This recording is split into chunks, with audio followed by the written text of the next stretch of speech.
پاکستان پہ اسے ریئیکشن کیا کہ نہیں جی یہ تو کوئی طریقہ نہیں ہے, ہونا چاہیے تھا, اس کو ساتھ دینا چاہیے تھا. لیکن بات تو یہی اس میں لکھا ہوا ہے کہ جب حکومتی سطح پر رابطے نہیں ہیں دونوں ریاستوں کے عہدیدار اعلیٰ سطح کے لوگوں کے, تو پھر کس طرح یہ چیز ہو سکتی ہے؟ اقوام متحدہ کے اجلاس سے پہلے امریکن کو رابطہ کرنا چاہیے تھا, اور اسی بات کا غصہ تھا عمران خان کو. تو عمران خان پریشر میں لانے کے لیے انہوں نے یہ سب کچھ کیا کہ اب تو آئے گا نا اونٹ پہاڑ کے نیچے, لیکن وہ اونٹ بڑا تھا, وہ نہیں آ سکا, پہاڑ چھوٹا رہ گیا. تو اس بات میں معاملہ غلط. لیکن بات تو یہ ہو گئی کہ سائفر, پہلے عمران خان صاحب نے کہا یہ سائفر ہے, لہرایا انہوں نے. پھر انہوں نے کہا کہ بعد میں کہا کہ نہیں وہ اس کی کاپی تھی, کیونکہ وہ سیکریٹ ہوتا ہے. میں اتنا پاگل تو نہیں ہوں, میں نادان تو نہیں ہوں کہ میں اس کو اوپن کر دوں. تو اس کی کاپی تھی. پھر انہوں نے کہا اس کی کاپی بھی گم ہو گئی. تو پاجی سیکریٹ رکھ دیتا ہے, پھڈا پی سکتا ہے کہ کاپی جڑی گم ہوئی سی وہی پہنچی امریکہ. تو کس طرح پہنچی ہے, کنے پہنچائی ہے؟ وہ کہہ رہے ہیں کہ فوجی نے پہنچائی ہے, لیکن وہ صاف صفائی پیش کر رہے ہیں کہ وہ فوجی جو ہے تحریک انصاف کے حمایتی نہیں ہے. وہ تو پاجی پھر کون ہے؟ یہ ساری چیزیں ڈھونڈنی پڑیں گی کون ہے. پھر یہ معاملات جو ہیں وہ خطرناک حد تک خراب ہوتے جا رہے ہیں, اور سیکریٹ ایکٹ میں پھر سزا بڑی لمبی چوڑی ہوگی, کیونکہ سیکریٹ ایکٹ کی خلاف ورزی ایک ذمہ دار پوسٹ پہ بیٹھنے کے بعد, اقتدار پہ رہنے کے بعد بہت سی چیزیں ایسی ہوتی ہیں جن کو اوپن نہیں کیا جا سکتا. ہر وزیر اعظم کے دل میں بہت سی چیزیں ہوں گی, اور ان کے بہت سے ایسی چیزیں ہوں گی جو قومی معاملات کی ہوگی, انہیں اوپن نہیں کیا جا سکتا. تو سیکریٹ ایکٹ تو ہے ہی اسی لیے کہ کیا کیا جا سکتا ہے کیا نہیں کیا جا سکتا, اس میں ساری چیزیں موجود ہیں. تو اس کی گرفت میں بھی آنے والے ہیں خان اعظم خان عمران خان. حالات برے ہیں, ہر چیز جو ہے مسئلہ جو ہے نا وہ ذمہ ڈالا جا رہا ہے کہ وہ جو تھے نا اپنا کامران علی خان جو بڑا شور مچاتے تھے, دیکھیں کیا ہو گیا, عمران خان نے یہ کر دیا, عمران خان نے وہ ہو گیا, عمران خان کا ایک اور چکا, عمران خان نے گراؤنڈ کے چاروں طرف چکے مارنے شروع کر دیے.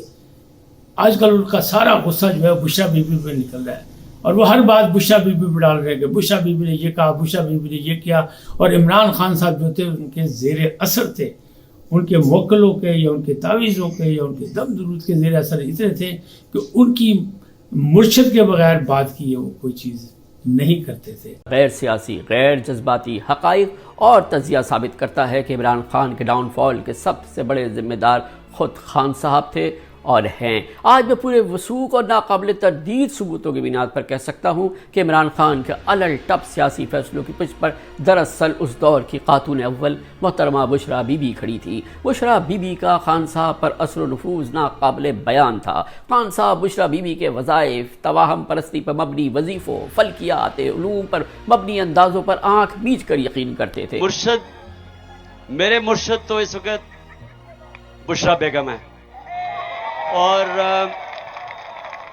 میں مرشد کے شاید آپ کے قابل نہیں ہوں.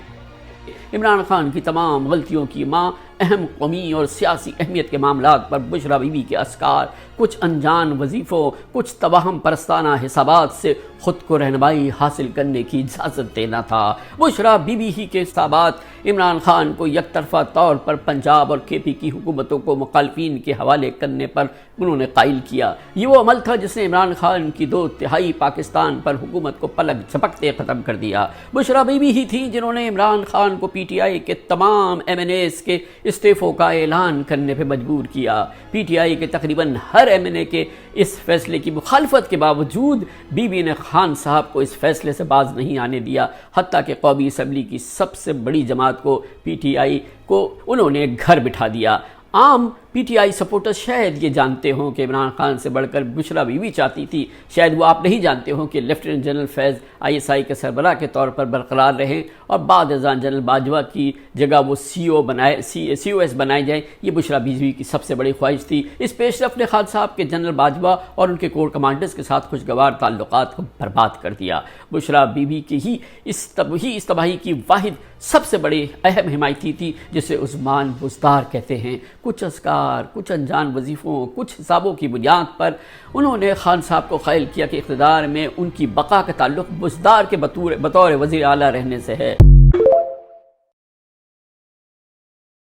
اور ان کے مرشد تھیں بشرا بیگم. تو اب سارا مدعا ڈالے جا رہے ہیں. عجیب ہمارا سلسلہ کہ نان ایشو کو ایشو بنا کے کھیلنا. تو کامران خان بھی وہ یہی کھیل رہے ہیں، اسی انداز میں کھیل رہے ہیں. بہرحال سیکریٹ ایکٹ جو ہے وہ گلے پڑ سکتا ہے، گلے کی ہڈی بن سکتا ہے عمران خان کی. تو یہ معاملات ایسے ہو گئے. اب وہ آئی کھانے کی بات. کھانا آپ کو پتا ہے کہ عمران خان صاحب کی عادت ہے، ہمیشہ کھلاڑی ہے نا، اور پھر وہ ورزش بہت کرتے ہیں. ورزش انہوں نے کی ہے. گزشتہ روز جب بلڈ پریشر ان کا زیادہ تھا تو انہیں ڈاکٹر کو کہا کہ بلڈ پریشر اس لیے ہوا کہ میں تھوڑی سی ورزش کی. اس کا مطلب ورزش کر رہے تھے. جب ورزش کرتے تو جسم کھانا بھی مانگتا ہے. پھر کھانا ان کا خاص ہوتا تھا جو کھانا اب نہیں مل رہا. اب تو سیدھی ترکاری دال اور ساگ مل رہا ہے یا کدو مل رہا ہے. تو پھر وہ ظاہر ہے وہ معاملات تو گڑبڑ ہیں. لیکن جیل حکام یہ کہتے ہیں کہ بشرا بیوی نے کہا ہے کہ ان کی جان کو خطرہ ہے. عمران خان صاحب بھی خود کہتے ہیں کہ میری جان کو خطرہ ہے، مجھے مار دیا جائے گا. لہٰذا ان کی سخت سیکورٹی ہے. انہیں الگ جو سیل میں اسی لیے رکھا گیا ہے. اور تمام عملے کو بدلا بھی اسی لیے گیا کہ کچھ وہاں سے کچھ شواہد مل رہے تھے کہ کوئی ادھر کی بات ادھر، ادھر کی بات ادھر ہو رہی ہے. لہٰذا وہاں سے سارا اسٹاف بھی چینج کر دیا گیا، معاملات بھی بدلے. پھر وہاں سے قیدی جو تھے وہاں جو 9 مئی کے کھاتے میں پکڑے گئے تھے، جنہوں نے نعرے لگائے تھے عمران خان زندہ باد، جب عمران خان صاحب کا استقبال بتائے تھے، تو ان کو بھی وہاں سے نکال دیا گیا تاکہ وہاں کوئی انریسٹ نہ ہو. تو اس سلسلے میں وہ کہتے ہیں کہ گارنٹی کون دے گا کھانے کی؟ کوئی گارنٹی دے تو ہمیں کوئی اعتراض نہیں ہے. جیل سے کو کھانا ملتا ہے، نواز شریف صاحب کو بھی کھانا ملتا رہا، اور بھی بڑے لوگوں کو، A کلاس والوں کو گھر سے کھانا آنے کی اجازت دی. پرویز الہی صاحب کو بھی گھر کے کھانے کی اجازت مل چکی ہے. تو اجازت مل سکتی ہے، لیکن گارنٹر کون ہوگا؟ اب اگلی بات یہ کہ ابھی تک معاملات صحیح نہیں ہوئے. حالانکہ بات کچھ بھی نہیں ہے، فیصلہ ہو چکا ہے. حکومت اور امپائر فیصلہ کر چکے ہیں کہ نگران وزیر اعظم کون ہوگا. لیکن وہ جو 1.5 درجن ناموں کی فہرست ہے نا، اس پہ پھر معاملات گڑبڑ ہیں. اور اس میں یہ ہے پھر ایک اور چیز آ گئی کہ آج جس طرح پھر ضمانت کی بات ہوئی، پہلے ضمانت نہیں ہوئی. اعتزاز حسن کہتے 1 دن کا کھیل ہے. اظہر صدیق نے بھی کہا تھا کہ 2 دن میں پیر منگل کو ضمانت ہو جائے گی. لیکن اب تو آگے جمعہ، اور جمعہ بڑا خاص دن ہوتا ہے عدالتوں کے حوالے سے.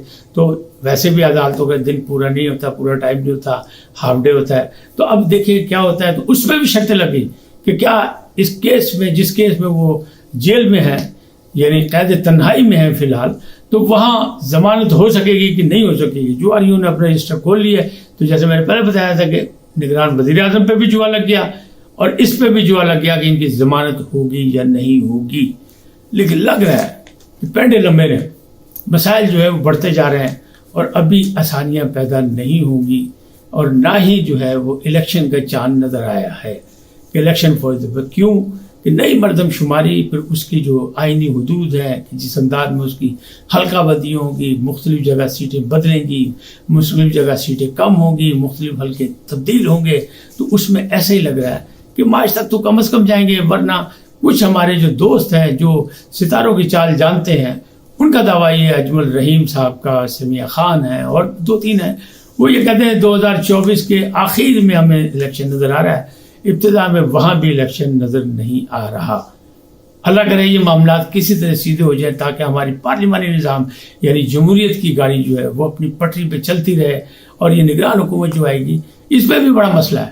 اس پہ مسئلہ یہ ہے کہ بہت سے، یعنی 5 سال کا ٹینور پورا ہوا قومی اسمبلی نے، اور اس میں 5 سال کے ٹینور میں تقریباً 281 بل منظور ہوئے. اور چاچو شہباز شریف کے دور میں تو رفتار اسپیڈ ہو گئی، یعنی شہباز اسپیڈ پھڑ لی انہوں نے. تو بہت سے بل بنے. لیکن اس میں بھی کہا جا رہا ہے کہ اسمبلی قابل فخر نہیں تھی، جو معاملات ہوئے وہ اچھا نہیں. حالانکہ اسمبلی میں پہلی دفعہ کسی حکومت کو اکثریت اور اس کی اقلیت شامل کر کے بدلا گیا. لیکن اس کے باوجود جو قومی اسمبلی کے ممبران ہیں، جن میں خاص طور پہ شاہد خاقان عباسی مطمئن نہیں ہے، بلاول بھٹو زرداری بھی مطمئن نہیں. کہ انہوں نے کہا کہ نواز شریف اور آصف زرداری صاحب یہ سوچیں کہ گزشتہ 30 سال جس انداز میں انہوں نے سیاست کی ہے، کیا اگلے 30 سال میں بھی ہم نے اسی طرح کرنی ہے؟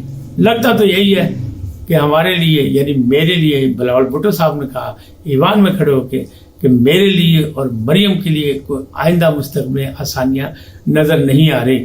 یعنی وہی 30 سالہ انداز پھر ہوگا، الزامات کی سیاست، لڑائی جھگڑے کی سیاست، اور وہ کہتے ہیں نا قید و بند کی سیاست.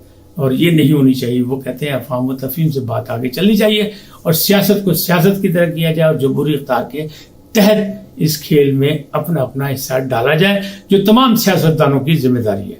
آج اتنا ہی. پھر ملیں گے نئے موضوع کے ساتھ. جاتے جاتے آپ سے درخواست، آئیے ان کو سبسکرائب کریں، لائک کریں، گھنٹی کا بٹن دبانا نہ بھولیں، اور اپنی قیمتی رائے کا اظہار اپنی شخصیت کے مطابق دیں. اللہ آپ کو سلامت رکھے. اللہ نے کی مان